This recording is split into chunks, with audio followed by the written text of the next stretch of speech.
দশমী শেষ, একাদশী।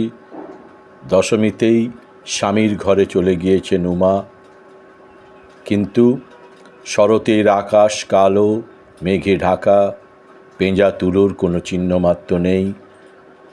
রয়েছে শুধু কোথাও ঝমঝম বৃষ্টি, কোথাও ঝিরঝির বৃষ্টি, সূর্যের দেখা নেই। লাগাতার বৃষ্টির জের, আর এই লাগাতার বৃষ্টির জেরেই মাইথন ও পাঞ্চেত থেকে জল ছাড়ার পরিমাণ এক ধাক্কায় অনেকটাই বাড়ালো Damodar valley reservoir regulation committee. ফলে এই উৎসবের মরশুমে রাজ্যের একাধিক জেলায় নতুন করে বন্যা পরিস্থিতির সৃষ্টি হয়েছে।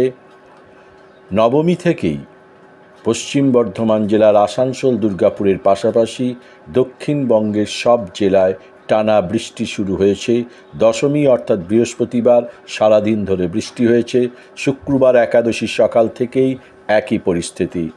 এদিন আসানসোল বা দুর্গাপুর অর্থাৎ পশ্চিম বর্ধমান জেলায় সূর্যের দেখা মেলেনি।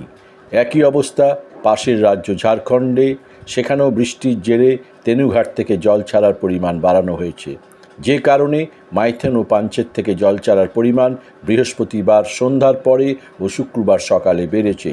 ফলে দামোদর নদীর জলস্তর অনেকটাই বেড়েছে।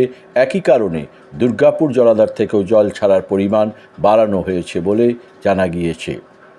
বৃহস্পতিবার বিকেলে 4:45টার পর থেকে মাইথন ও পাঞ্চেত 32,500 কিউসেক জল ছেড়েছিল। এদিন সকাল 8টা থেকে মাইথন থেকে জল ছাড়ার পরিমাণ 10,000 কিউসেক বাড়িয়ে 42,500 কিউসেক করা হয়েছে।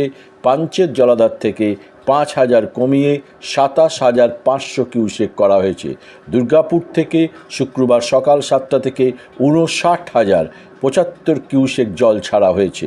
আরও জানা গিয়েছে, দুর্গাপুরের জলাধারে দুটি সেচ খাল রয়েছে, তার মধ্যে একটি থেকে 15,000 এবং অন্যটি থেকে 500 কিউসেক জল ছাড়া হয়েছে। জানা গিয়েছে, রাজ্য সরকারের তরফে ডিভিআরআরসিকে জল ছাড়ার পরিমাণ বাড়াতে অনুরোধ করা হয়েছে। তবে কেন্দ্রীয় সংস্থার পক্ষ থেকে বলা হয়েছে, বৃষ্টি বাড়লে জল ছাড়তে বাধ্য হবে তারা।